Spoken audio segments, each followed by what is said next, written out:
me, man, I love the game. I love the hustle, man. Be feeling like one of the ball playing, you know, Bird Magic or something. Yeah, you know, when the brick door, and the leave.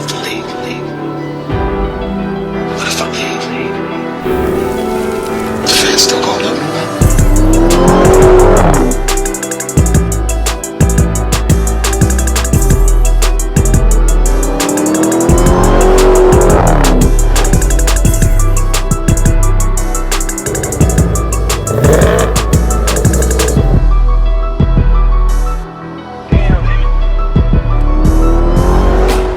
Y'all, it is 8:20 a.m. and we're gonna be heading out to the PRI show, which is like SEMA but for the racing industry, hence why PRI stands for Performance Racing Industry. So anyways, I've never been to an event like this, and I thought it'd be a pretty good idea to just go out there and see what it's like. There's gonna be a lot of big companies out there, so me as a creator, that's good, so I could get face to face with these companies and, you know, make a contact, and who knows, maybe in the future we could work together. And we're gonna be taking the Blazer because this thing is a lot better on gas than any of the other cars that I have.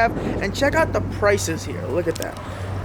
$260 for 87. I don't remember the last time I seen gas prices that cheap. Alrighty boys, look at that. $43 for an entire tank. So this event is about 4 hours away from here, so we should be getting there at about 1 p.m. So before we get this trip started, I need you guys all to give this video a thumbs up, and let's hit the road.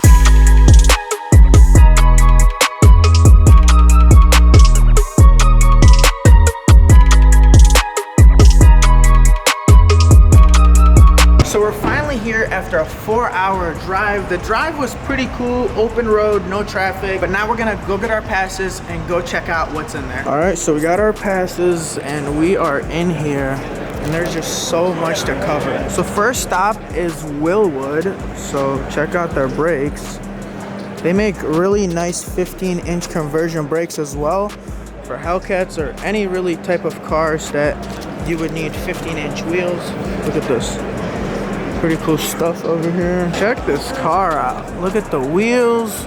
You got the side exhaust. You got the carbon fiber seat. Full carbon fiber interior. I love the color. Look how wide these tires are. And then look at this big carbon fiber wing. And it's a Challenger. So we're here by the Pro Charger booth, and check this Pro Charger out.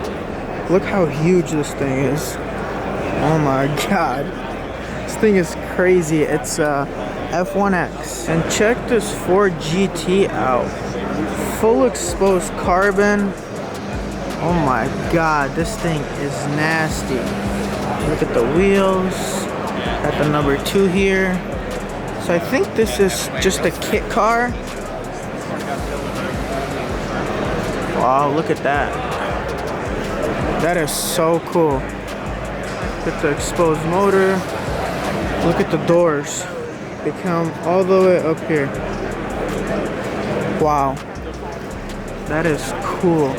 And Forgeline also has some pretty cool wheels. Like, check this green one out. And then my favorite is this one, a fully carbon fiber wheel.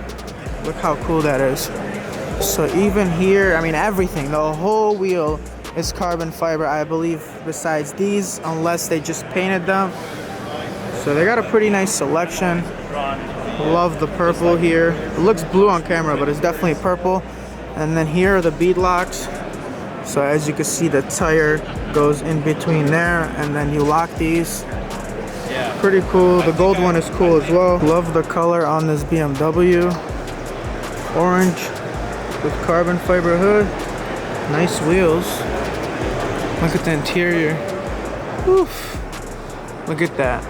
Got the ice box, I believe. Wow. Look at this wing. Everybody here has a big wing for some reason. So we're here at Ultrasonic, and he's gonna show us how to clean this part. Look how dirty the part is. So he's gonna click that. Watch what happens. Look at all that. Several days later. Just like that. Wow. Look at that. Good as new. In 30 seconds. And then we got a twin turbo Lambo from AMS Performance. Look at this thing. So this is a hub dyno, which basically requires you to take all the wheels out and attach them to this hub, and then it will read out your horsepower. Look at that. That's crazy. And of course that is for high horsepower cars. You wouldn't need that dyno for like lower horsepower cars, and that's probably the most accurate dyno out there. And check this thing out. Got all this carbon fiber up here. We got the cool wheels, and then a fully gutted interior with the racing seat. All this carbon fiber. We got a cage. Really love the wrap on here. And then you got this huge wing. And check the rear end on this thing. This thing is so cool, and it also 4-door. So look at that. I guess this is carbon fiber as well. Maybe, maybe not. Not sure. You got the nice hood. Love this. I love that you could close them and open them. Look how cool this thing is. Wow, wow, wow. I definitely gotta get myself a JDM car. And you also have this Baja Monster, and look at all these parts in the back. I don't know if these are functional, but they're back here. And this thing is so dirty. It's definitely been used. And check this thing out. So they got a digital display over there, and then they got this big TV right here with a bunch of buttons for the passenger. So I think the passenger assists the driver or something like that. But yeah, this thing is crazy. Look at the lights here. And this thing is so dirty. And check this thing out. So we went and talked over with the Toyo guys here, and then this is one of their cars. It's in this beautiful green. We got their contact info. Hopefully we can get a partnership with them, because I already run their tires, so it'd be cool to, you know, work with them. And we got a really nice Camaro here. Love the orange on this. It's a Z01. Look at that. And then look at the wheels. Beautiful beadlocks. And then the interior has a roll cage, Recaro seats. Ooh, look at that. You got the digital gauge. Yeah, this thing means business. Alrighty guys, so we are out of here. I got a bunch of cool cards here, talked to a lot of cool people, and we are definitely gonna make something happen with these people. I'm so glad I came, just because I met with a lot of companies I love, and I definitely want to work with them, and this is definitely the place you want to come to make those type of contacts. So yeah, this trip was a success. So I just woke up to find out that my GT500's battery is completely dead. Even the key won't work. Like, it's not even transmitting a signal. So the battery must be really, really dead. I'm gonna use my Z06 to try to jump it, but I just don't understand why this battery keeps dying. It's literally brand new. I put it in about 2 months ago, and it's straight from Ford. So it's the OEM battery, yet it keeps dying. Like, if I don't turn this car on every other day, the battery dies. So red goes to red and black goes to black. And we're gonna do the same thing for the GT500. And now let's turn on the Corvette.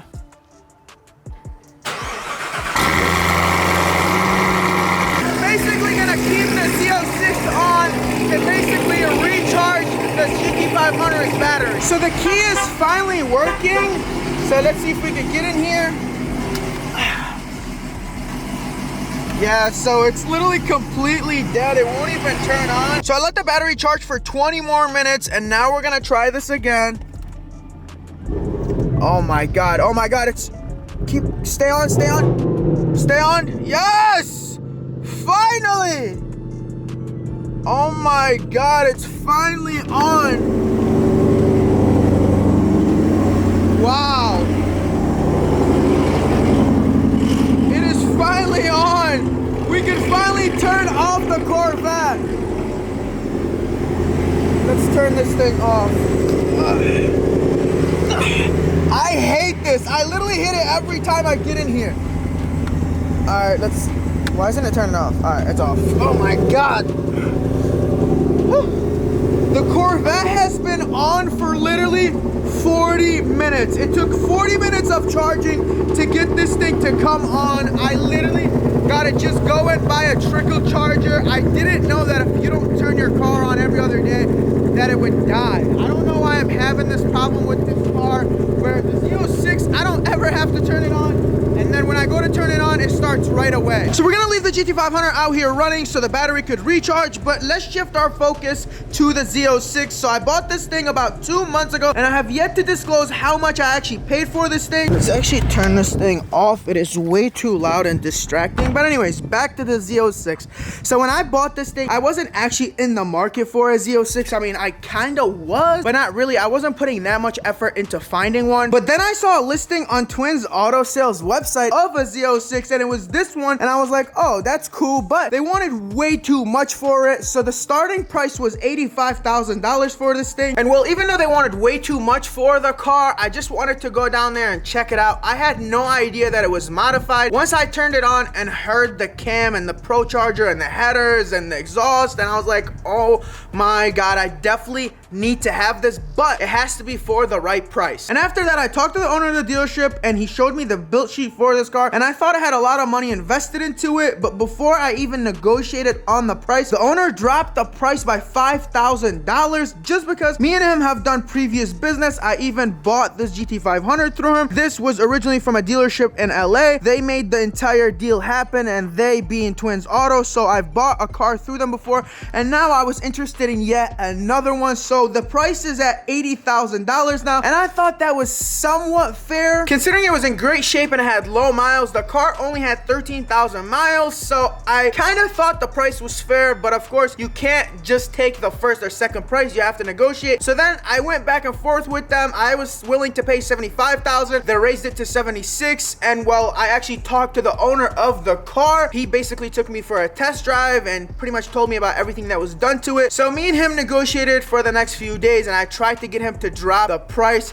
but he was not budging just because he invested way too much money into this car. I think the entire build is like $45,000, including everything, the headers, the Pro Charger, the exhaust, the built motor. I mean, the car has a super crazy long build sheet. So after not budging on the price, I decided to go online and finally start looking for more Corvettes. I didn't want this to be my only option, and I basically looked everywhere. Every Corvette online was completely beat up and trashed, and a lot of them had super high miles. I was seeing even ones with like 60, 70,000 miles, and I was not willing to go that high. I don't think I wanted to go over 20,000 miles. This being 13,000 was like the ideal miles for me. So the more I looked around, the more I couldn't find anything, and I was just looking for stock ones. Nothing close to the price that I was getting for this car. I think the best deals I was seeing is like $75,000 to $76,000 for like a 15,000 mile Z06, and well, this had 13,000 miles and had over $45,000 of modifications. So I kind of thought, like, why buy a stock one and modify it? Because if I buy a stock one for $75,000 and drop another $45,000 to get to where this car is at, then I would be in it for $110,000, if not even more, because I still got to pay for labor and all sort of other things. You know, you might even run into a bunch of bullshit with building the car, and that's gonna add the cost. So I was like, you know what, $80,000 isn't so bad for this car. So on a random Saturday, I decided to make the deal happen and just went for it. So I went, got all the paperwork done, I put insurance on the car, and pretty much paid $80,000 before taxes. I think the taxes were like $4,800. So altogether, it was $84,800, which I think was a pretty decent price considering how much work is into this car. Now, that might not mean anything to a lot of people, but to me, I do think modifications bring value to me. Now, to a lot of people out there, it might not. Some people like their car stocks, some people like a modified. Me personally, I think because I am gonna use this car to race and create content with it, I thought that the modifications were justified. And also, I only paid like $3,000 to $4,000 over market value for this car. So there you guys go. I paid a total of $84,800 for this car, and that is including taxes. And it also came with these brand new Toyo Proxys, so that was a plus. Those tires are $1,200. I even have them on my GT500. So similar similar, well, not similar, exact same tires, and they were $1,200. So that was definitely a plus and made me want to buy this car even more. So let me know what you guys think of the price I paid for the car. And also, after I bought the car, I started looking for modified Z06s with similar setups, and a lot of them were going for $85,000 to $90,000, and a good amount of them didn't even have a built motor. So the fact that the Z06 had a built motor was definitely of value to me. Alrighty, boys, we made it to MC Whips, and check out Johnny's new wheels. Whew, they look so good, and the car is on. So let's go in there and rev it. So this car has downpipes and tuning. It sounds insane. I don't know how to make this thing pop. I think you gotta maybe put it in like sport mode. So let's put it in M1.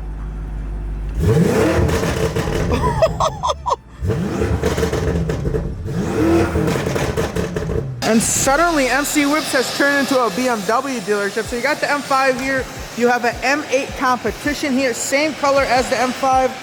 Look at these wheels. You got the gold brakes, and the interior is crazy. White interior, so beautiful. Wow. And then we got another M5. We got Nick here, and then we got something cool behind this board. CA06 getting full PPF. Literally the entire thing is getting PPF'd. This thing has like, I don't know, 30, 40 miles straight from the dealership to MC Whip. And before we end today's video, I got really good news to share with you guys. So let's turn this thing off and step out. All right, so the Z06, when I bought it, was tuned on methanol. I didn't like that it was on methanol because we are relying on a pump to always work. And if it doesn't work and the methanol does not kick in when I'm doing a pull, the car would pretty much blow up. And I didn't want to run into an issue like that because the car has a built motor and I didn't want anything going wrong with it. And well, we eventually got rid of the methanol by going port injection. Now the car is direct and port injection. And well, since we are port injection now, we had to get new injectors. And since we got new injectors, now we need to get it retuned. And for the longest, I couldn't find anyone to tune this thing. Even the original guy that tuned this car was super busy and then started ghosting me out of nowhere, which forced me to find a new tuner for the car. And well, that was a process of its own. But tomorrow, we are finally gonna get this thing tuned. We're gonna throw it on the dyno, get some numbers for it, and then we're gonna be able to do some pulls for you guys. Mind you, I've owned this car for 3 months, I believe 2 or 3 months, and I have yet to do a pull for you guys. And I'm just super excited to make that video where we are able to do some pulls for you guys, and maybe we could find a car to race. I know it's a bit cold out, but maybe we find a nice day to race this thing and see what it can do. So if this video gets 2,000 likes, I will race these two against each other. So like it up, leave 200 comments on this video, and we'll make it happen. I love you guys. Thank you guys for watching, and I will see you guys on the next one. Peace.